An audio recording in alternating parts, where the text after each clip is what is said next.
శ్రీమాత్రే నమ. పూర్వ ఫల్గుని నక్షత్రం, ఈ నక్షత్రాన్నే పుబ్బా నక్షత్రం అని కూడా వాడకంలో చెబుతూ ఉంటారు. ఈ పూర్వ ఫల్గుని నక్షత్రం యొక్క ఫలితాలు అంటే ఈ నక్షత్రంలో పుట్టిన వారి యొక్క స్వభావం ఎలా ఉంటుందనేది మనం సూచనప్రాయంగా తెలుసుకుందాం. దీనికి ఈ పుబ్బా నక్షత్రంలో జన్మించిన వారికి నామాక్షరాలు మోటా టీ2 అనేటువంటి నామాక్షరాలు, గణము మనుష్యగణము, జంతువు ఎలుక, నక్షత్ర అధిపతి సూర్యుడు, అదేవిధంగా రాశి సింహరాశి, స్థిర రాశి, రాశ్యాధిపతి కూడా రవి.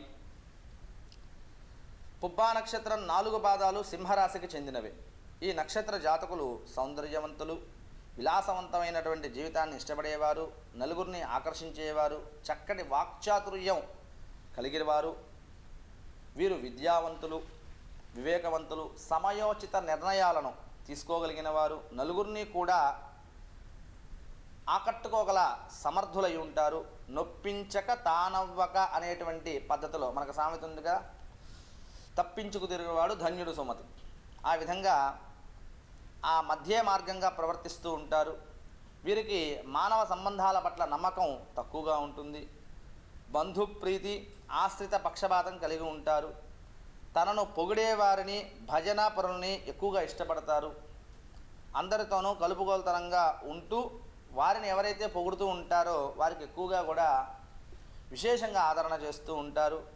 వీరికి అన్ని వర్గాలు, అన్ని రంగాలకు చెందినటువంటి ప్రముఖులతోనూ పరిచయాలు, స్నేహ సంబంధాలు ఉంటాయి.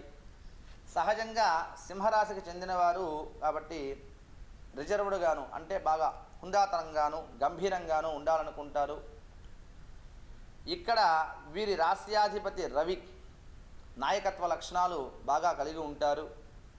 పైకి గంభీరంగా ఉన్న మానసికంగా కొంచెం ధైర్యంగా తక్కువ. కొట్లాటలు, గొడవలు వీరికి ఇష్టం ఉండదు. లీడర్షిప్ మీదే అన్ని పనులని చక్కబెట్టాలని చూస్తారు. కొంచెం సాంగత్య దోషాలు వస్తాయి. స్నేహ సంబంధాలతో వ్యసనాలు కూడా కొద్దిగా ఆ దారిన పడేటువంటి అవకాశం కనిపిస్తూ ఉన్నది. వీరికి దైవభక్తి మెండుగా ఉంటుంది. తీర్థయాత్రలు చేస్తారు. దేవస్థానాలు తిరగడం, క్షేత్రాలని సందర్శించడం, దాన ధర్మాలు చేయడం, పరోపకార బుద్ధి ఎక్కువగా ఉంటుంది. అయితే ఏం చేసినా తన అవసరాలకు దాచుకునేటువంటి విధానాన్ని బాగా ఆలోచన చేస్తారు. ధనం విషయంలో పొదుపు ఉంటుంది. వీరికి మద్యమాంసాలు చాలా ఇష్టంగా ఉంటుంది. అదేవిధంగా ద్వితీయ కలత్రం, వివాహంలో సఖ్యత లోపించుకొని రెండో వివాహానికి దారి తీసేటువంటి అవకాశాలు కూడా కనిపించుకుంటూ తెచ్చుకుంటూ ఉంటారు. మనం జన్మజాతకంలో గ్రహస్థితి కానీ కొంచెం బలంగా ఉంటే వీటన్నిటినీ కూడా మనం తప్పించుకోవచ్చు. వీరికి పెత్తనం చలాయించడం, పనులు చేయించడంలో ఆసక్తి ఉంటుంది. అధికారం చేపట్టగల శక్తి సామర్థ్యాలు ఉంటాయి. తరచూ ప్రయాణాలు చేస్తూ ఉంటారు. ప్రయాణ విషయాల్లో వీరు ఎప్పుడూ జాగ్రత్త వహించడం చాలా మంచిది. అకారణంగా సమస్యలు, చిక్కులు వచ్చేటువంటి అవకాశం ఉంటుంది. మనస్సును బట్టి బుద్ధి ఉంటుంది. బుద్ధి ప్రభావం శరీరం, ఆత్మ మీద కూడా పడుతుంది. వీరికి చంచల స్వభావం. రాశి స్థిర రాశి కాబట్టి వృత్తిలో కుదురుగా ఉన్న రవి వీరి మనస్సును నిలకడగా ఉంచడు. ఉన్నతిని కోరుకునేవారు ఎన్నడూ మనస్సుని స్థిరంగా ఉంచుకోవాలి. చంచలం కానీయకూడదు. మనం ఉన్నతంగా ఎదగాలనుకున్నప్పుడు ఏం చేయాలి? స్థిర మనత్వాన్ని ఏర్పాటు చేసుకోవాలి. వీరికి ఒకరి మాట వినే అలవాటు ఉండదు.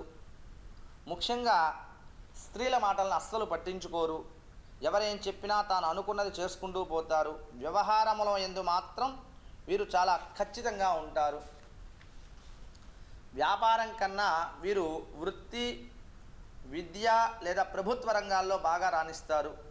వీరికి ధనార్జన బాగుంటుంది. పిత్రార్జితం లేదా బంధువర్గం నుంచి ఆస్తి కలిసి వచ్చేటువంటి అవకాశం కూడా ఎక్కువగా ఉంటుంది. కష్టపడి పనిచేసే తత్వం మనకి బాగా వృద్ధి చేస్తారు. వీళ్ళు ఆ తత్వాన్ని బాగా వృద్ధి చేస్తారు.